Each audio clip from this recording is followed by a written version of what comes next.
Saudara, usai disemayamkan di rumah duka Sentosa RSPAD Jakarta, jenazah mantan Gubernur Papua Lukas NMB dibawa keluarga ke Bandara Soekarno-Hatta.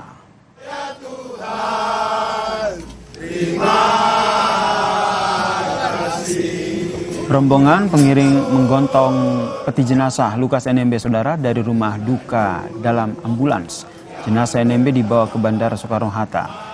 Jenazah NMB akan diberangkatkan ke Papua pada pukul 2 dini hari.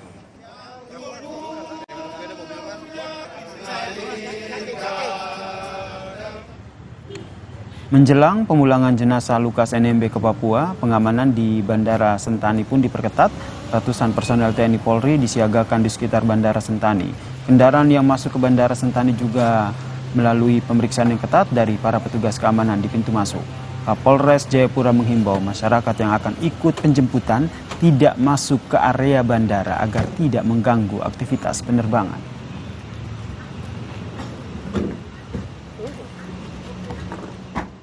Terima kasih Anda telah menyaksikan Kompas Malam hanya di Kompas TV Independen Terpercaya. Saya Yasir, Nenek Ama, pamit, selamat malam, salam sehat.